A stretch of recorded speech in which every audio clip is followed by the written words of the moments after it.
देखो अगर मान लो एफ और जी कंटिन्यूअस फंक्शन है एक्स इक्वल टू ए पर, तो एफ प्लस जी, एफ माइनस जी, एफ इंटू जी, उसका प्लस माइनस इंटू डिवीजन भी कंटिन्यूअस होगा।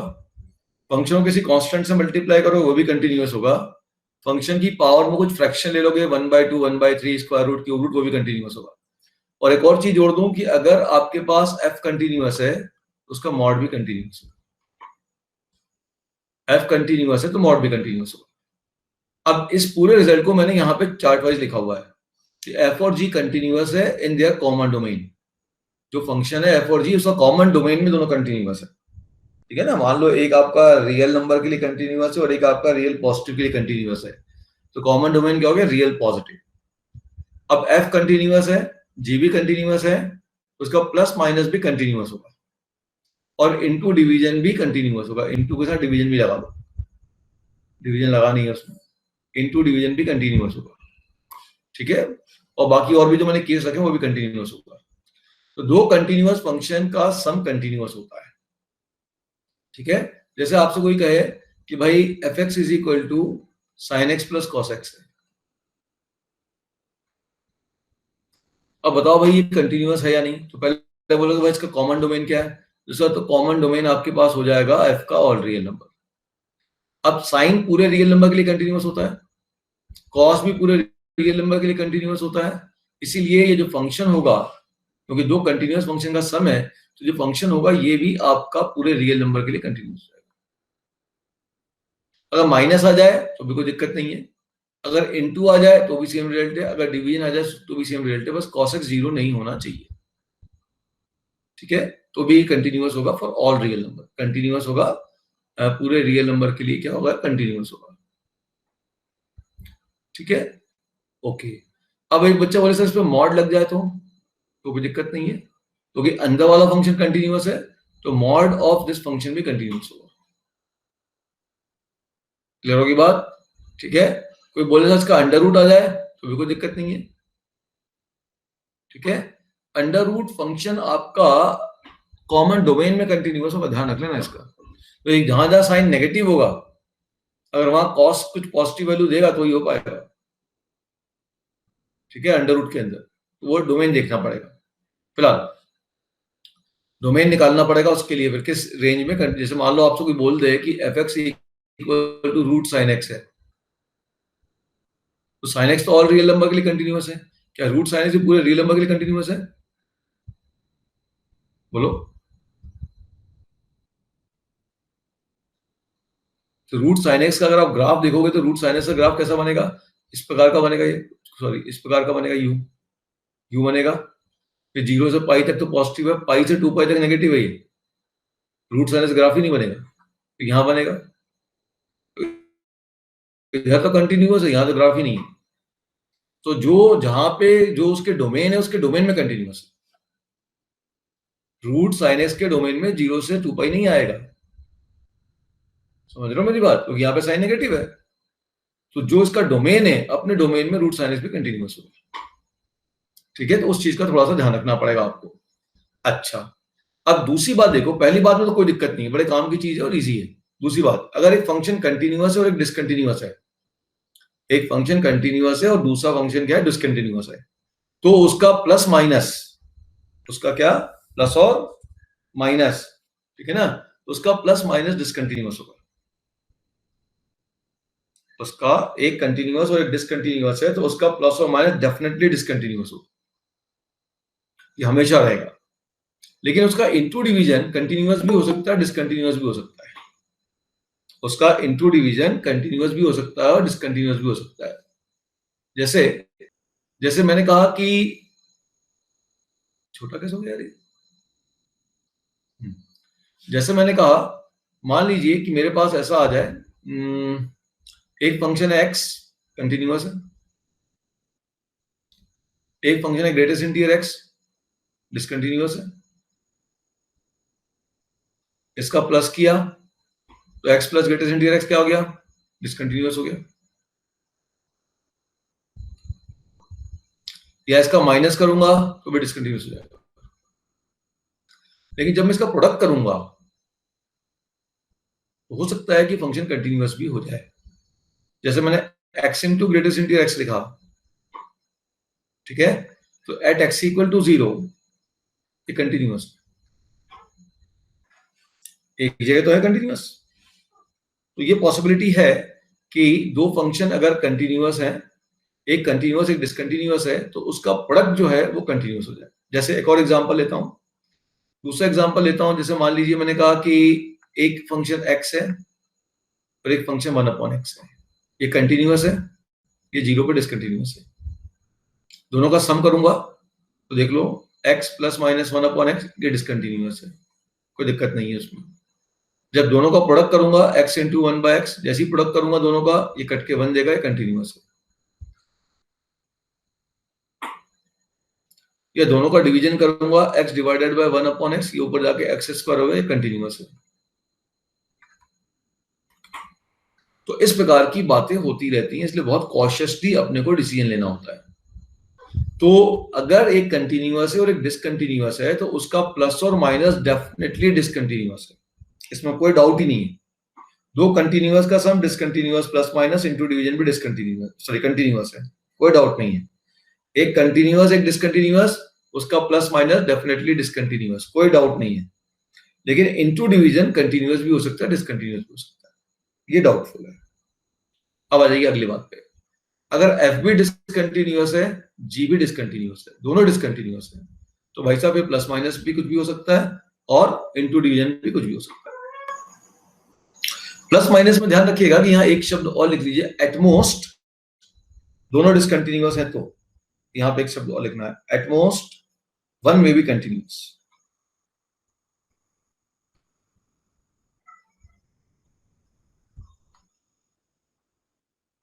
शब्दों को ध्यान से पढ़ना, क्या लिखा है, एटमोस्ट वन में बी कंटिन्यूअस। मतलब अगर दोनों डिसकंटिन्यूअस फंक्शन है, इन दोनों प्लस और माइनस की बात हो रही है, दोनों डिसकंटिन्यूअस फंक्शन है, तो प्लस एक केस बना, माइनस वाला दूसरा केस बना, एफ एक्स प्लस जी एक्स एक केस बना, एफ एक्स माइनस जी एक्स दूसरा केस बना। इन दोनों केस में से अधिक से अधिक एक कंटिन्यूअस हो सकता है, मे बी, मस्ट भी नहीं बोला, ठीक है। मतलब प्लस या माइनस वाले में से कोई एक कंटिन्यूअस हो सकता है, एक डिसकंटिन्यूअस हो सकता है। बोले क्या दोनों डिसकंटिन्यूअस हो सकता है? हाँ, दोनों डिसकंटिन्यूअस भी हो सकता है, लेकिन अगर कंटिन्यूटी होगी तो अधिक से अधिक एक की होगी, दोनों कंटिन्यूअस नहीं होगा। एफ एक्स प्लस जी एक्स भी कंटिन्यूअस हो जाए और एफ एक्स माइनस जी एक्स भी कंटिन्यूअस हो जाए, ऐसा नहीं होगा, ठीक है। मैंने क्या बोला, एटमोस्ट वन में बी कंटिन्यूअस, अधिक से अधिक एक कंटिन्यूअस हो सकता है। शब्दों को बहुत ध्यान से सुनना। कि कौन आया इतनी देर, श्रेया, आधी कहानी निकल गई क्या? मैंने कहा एटमोस्ट वन में बी कंटिन्यूअस, अधिक से अधिक एक कंटिन्यूअस हो सकता है, समझ गए, मे बी लगा हुआ साथ में। अच्छा, और अगर इंटू डिवीजन है तो कंटिन्यूअस डिसकंटिन्यूअस कुछ भी हो सकता है, ठीक है। ये इसके चार्ट है जो आपको याद कर लेना है अच्छे से। फिर से रिपीट कर दें, continuous plus continuous, continuous plus minus भी कंटिन्यूअस, इंटू डिवीजन भी कंटिन्यूअस। एक कंटिन्यूअस एक discontinuous, plus minus discontinuous definitely, into division may or may not be continuous. दोनों डिसकंटिन्यूअस, प्लस माइनस कंटिन्यूअस और डिसकंटिन्यूअस। अगर कंटिन्यूअस होगा तो अधिक से अधिक एक डिसकंटिन्यूअस होगा, एक कंटिन्यूअस होगा, अधिक से अधिक एक कंटिन्यूअस होगा, प्लस वाला एक या माइनस वाला, दोनों में से कोई एक कंटिन्यूअस होगा, दोनों कंटिन्यूअस नहीं होगा, ठीक है। इंटू डिवीजन में कंटिन्यूअस में भी डिसकंटिन्यूअस, ठीक। अब इसके नीचे मैंने एक स्टेटमेंट लिखा, ध्यान दीजिएगा, a similar table for differentiability can be formed. Okay, we can form a similar table for differentiability by replacing continuity by differentiability and discontinuity by non-differentiability. अब कंटिन्यूटी को डिफरेंशिएबिलिटी से बदल दो और डिसकंटिन्यूटी को नॉन डिफरेंशिएबिलिटी से बदल दो, तो सेम टेबल बन जाएगी डिफरेंशिएबिलिटी के लिए। और डिफरेंशिएबिलिटी और differentiability, differentiability, differentiability, differentiability, non differentiability, non differentiability, may or may not be differentiability, non differentiability, non differentiability, may or may not be differentiability. यहाँ यहाँ वहां भी ये नाटक होगा, और मे or may not be differentiability, same table बनेगी। ठीक है, चलो आगे बढ़ते हैं। आ जाइए अब क्वेश्चन पे। प्रूफ मैं नहीं ले रहा हूं। f is continuous, g is discontinuous, then fx plus g is discontinuous। तो मैंने बता ही दिया कि एक कंटिन्यूअस एक डिसकंटिन्यूअस है, तो उसका सम या डिफरेंस डेफिनेटली डिसकंटिन्यूअस है, उसमें कुछ सोचना ही नहीं, मैं उसमें नहीं जा रहा। आगे आ जा, प्रूफ नहीं ले रहा हूं। f is continuous, g is discontinuous, then their product is not necessarily be discontinuous at x equal to a। मैंने कहा था कि प्रोडक्ट हो सकता है कंटिन्यूअस भी हो जाए, जैसे एक एग्जांपल यहां पे लिया हुआ x fx x है, gx sin 1/x upon x है। अब जैसे ही f इंटू जी को मल्टीप्लाई करूंगा तो आपने सॉल्व किया हुआ x इंटू साइन 1/x तो कंटिन्यूअस फंक्शन होता है, किया था ये अपन ने, ये कंटिन्यूअस फंक्शन होता है, तो ये तो हमको याद होना चाहिए। तो ये आपके पास कंटिन्यूअस मिल जाएगा 0 पे। ये आपका कंटिन्यूअस है, ये आपका डिसकंटिन्यूअस है, ऑसिलेटिंग फंक्शन है 1/x, लेकिन जैसे ही x से मल्टीप्लाई कर दूंगा, ठीक है ना, तो ये आपका कंटिन्यूअस बन जाएगा। ठीक है, ऐसा क्यों होता है? ऐसा इसलिए होता है कि जब x की वैल्यू 0 के पास अप्रोच कर रही होती है तो ये x 0 के पास अप्रोच कर जाता है, लेफ्ट से भी और राइट से भी, और उसके साथ किसी नंबर को मल्टीप्लाई करेंगे तो वो भी 0 के साथ अप्रोच कर जाता है। ठीक है, ये नंबर खुद -1 से 1 के बीच में, तो एक्चुअली में घूम फिर के बात ये हो जाती है कि पूरी वैल्यू 0 के पास अप्रोच कर जा रही है। क्यों? क्योंकि ये x 0 के पास अप्रोच कर रहा है, तो ये भी 0 के पास अप्रोच करके ये भी 0 कंटिन्यूअस रहेगा। अब इस क्वेश्चन को ध्यान दीजिएगा, बहुत इंपॉर्टेंट क्वेश्चन है, आईआईटी में पूछा गया क्वेश्चन। fx दिया हुआ है cos 2x minus 1 upon 2 pi is continuous at x equal to 1। हम बोला था 1 पे कंटिन्यूअस है, 1 रख लो यहाँ पे, चेक कर लो भाई क्या हो रहा है। 1 पे क्या मिला? 1/2 मिला, π/2 cos π/2 कितना होता है? 0 होता है, कंटिन्यूअस है ये 1 पे। ठीक है, और gx एक ग्रेटेस्ट इंटीरियर x दिया है, 1 पे डिसकंटिन्यूअस है। ठीक है, लेकिन इसका जैसे प्रोडक्ट करूंगा, इस कॉस का मैं ग्रेटेस्ट इंटीरियर x से प्रोडक्ट करूंगा, इस टाइप के क्वेश्चन आईआईटी में आए हुए हैं। जैसे इसका प्रोडक्ट करूंगा, अब चेक करना है इसका प्रोडक्ट क्या है। ठीक है, चलिए आप चेक करिए, कॉपी में चेक करिए सब लोग। क्वेश्चन आपके लिए मैंने बना दिया, fx is equal to greatest integer x into cos 2x minus 1 2 into pi। This is the question. Now check continuity at x equal to. क्योंकि एक कंटिन्यूअस एक डिसकंटिन्यूअस है, हम डायरेक्टली डिसीजन नहीं ले सकते, हमको वहां पे अब चेक करना ही पड़ेगा, वहां left hand right hand limit निकालनी पड़ेगी। क्या है लेफ्ट हैंड लिमिट? क्या है?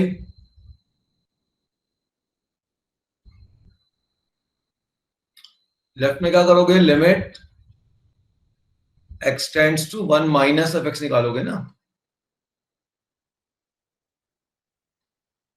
बताओ आंसर क्या आएगा इसका?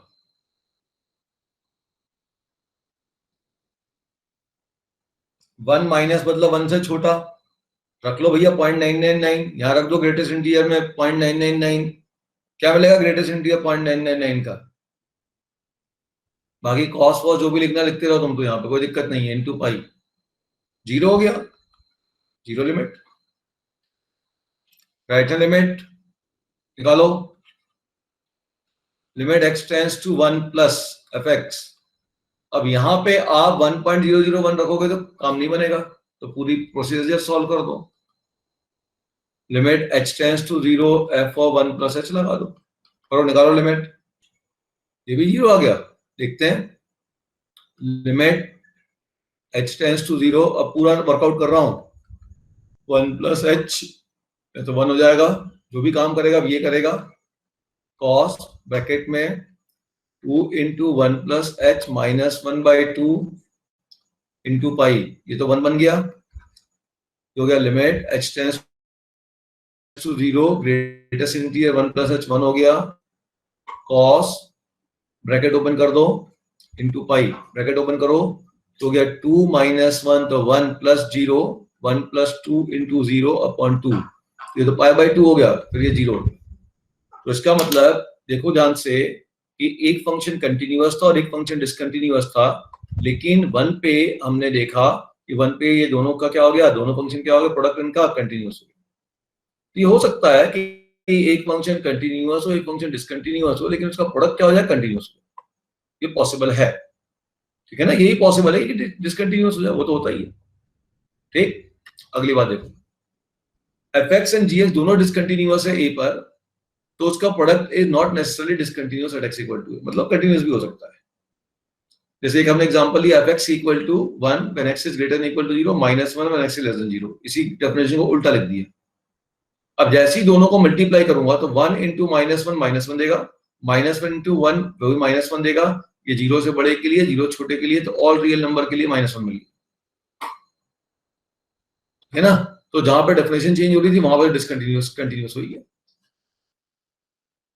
ठीक है, इसमें बहुत सारे एग्जांपल बन सकते थे। जैसे अगला एग्जांपल दिया मैंने, ये हमने प्रोडक्ट का लिया ना, दोनों डिसकंटिन्यूअस है तो उनका प्रोडक्ट डिसकंटिन्यूअस या कंटिन्यूअस भी हो सकता है। जैसे हमने अगला एग्जांपल लिया, e की पावर ग्रेटेस्ट इंटीजर x है, इसको मल्टीप्लाई कर दो e की power fraction part of x।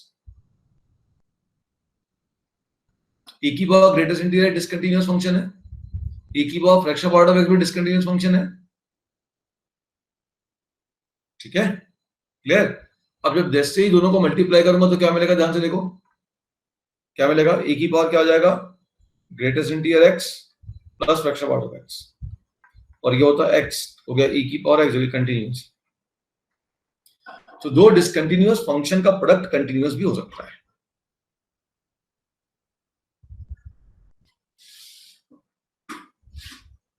अब ये तो पूरे रियल नंबर के लिए कंटिन्यूअस हो गया, मतलब एक बड़ा मजेदार आपको एग्जांपल मिल गया जो पूरे रियल नंबर के लिए कंटिन्यूअस हुआ। ये भी ध्यान रखना यही पूरे रियल नंबर के लिए कंटिन्यूअस है, जीरो को छोड़ के बाकी सब जगह कोई दिक्कत नहीं आई। फिलहाल अगली बात ध्यान रखिएगा, ये बड़ा काम आया था कभी कभी क्वेश्चनों में। अगर जी एक्स डिसकंटिन्यूअस है एट एक्स इक्वल टू 0 पे, जी एक्स फंक्शन क्या है, डिसकंटिन्यूअस है एट एक्स इक्वल टू 0 पे, लेकिन जी ऑफ 0 0 है।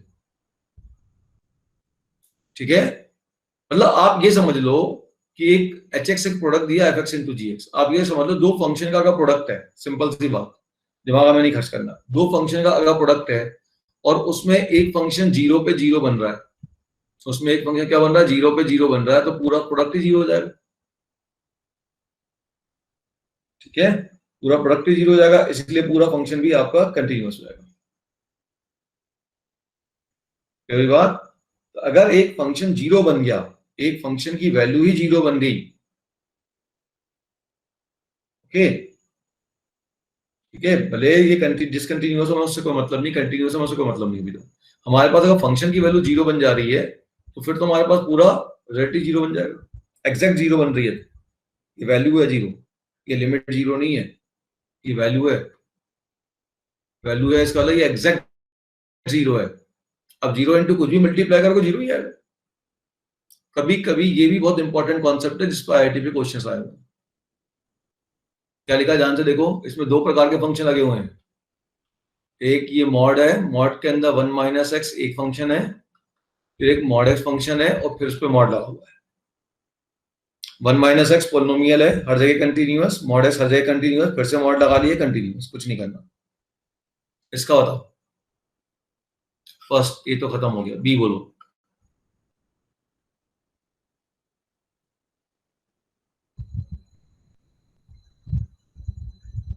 न्यूमरेटर अपॉन डिनोमिनेटर है, डिनोमिनेटर कभी 0 नहीं हो रहा, और e की पावर x भी कंटिन्यूअस है, 3 भी कंटिन्यूअस है, कंटिन्यूअस का sum continuous, sum continuous, denominator 0 नहीं हो रहा, डिवीजन भी continuous. Root sine X discontinuous था क्योंकि साइन की वैल्यू नेगेटिव हो रही थी,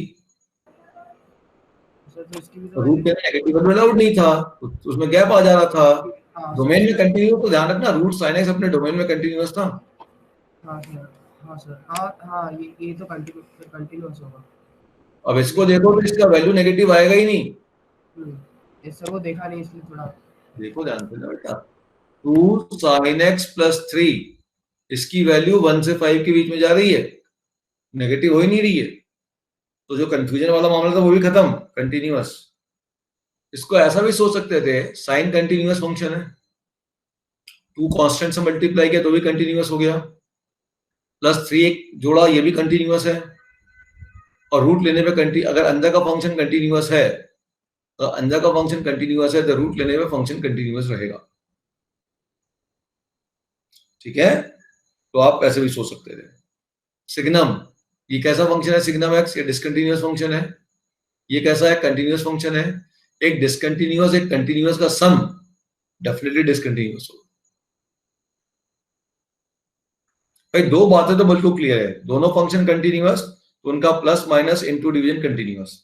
एक कंटिन्यूअस और एक डिसकंटिन्यूअस, उसका सम और डिफरेंस डेफिनेटली डिसकंटिन्यूअस। बाकी सब जगह घालमेल है बाकी सब जगह तो अपने को ढूंढना पड़ेगा। चलिए एक मैंने क्वेश्चन दिया, एफ एक्स मान लीजिए ग्रेटेस्ट इंटीजर एक्स है, जी एक्स मान लीजिए 1 माइनस ग्रेटेस्ट इंटीजर एक्स है।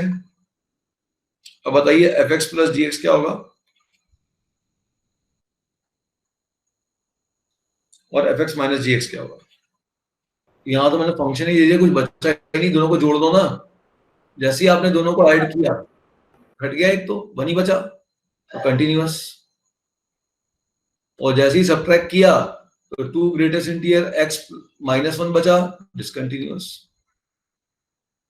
ठीक है ना, क्लियर? अच्छा, तो ये बात मेरे ख्याल से समझ में आ गई होगी, प्लस माइनस होगा तो कैसे अपने को डील करना है। सबको क्लियर हो गया ये चीज? सबको क्लियर हो गया? तो थोड़ा सा पीछे जाता हूं, एक क्वेश्चन इसका मैंने गलत जगह प्लेस कर दिया था। अरे यार, मैंने कहा if the function this greatest integer function which is continuous in 4 to 6, अगर 4 to 6 में कंटिन्यूअस है एफ एक्स, तो क्या होगा? ए की वैल्यू क्या होगी? तो ये सोचो कि फंक्शन में बोल क्या रहा है, कंटिन्यूअस है और ये ग्रेटेस्ट इंटीजर लगा है। ये कॉस फंक्शन तो कंटिन्यूअस है, कोई डाउट नहीं, ए कांस्टेंट है तो कांस्टेंट से फंक्शन को मल्टीप्लाई करोगे वो भी कंटिन्यूअस हो गया। साइन फंक्शन भी कंटिन्यूअस है। ये ग्रेटेस्ट इंटीजर आपका जो है प्रॉब्लम कर रहा है, ये डिसकंटिन्यूअस है।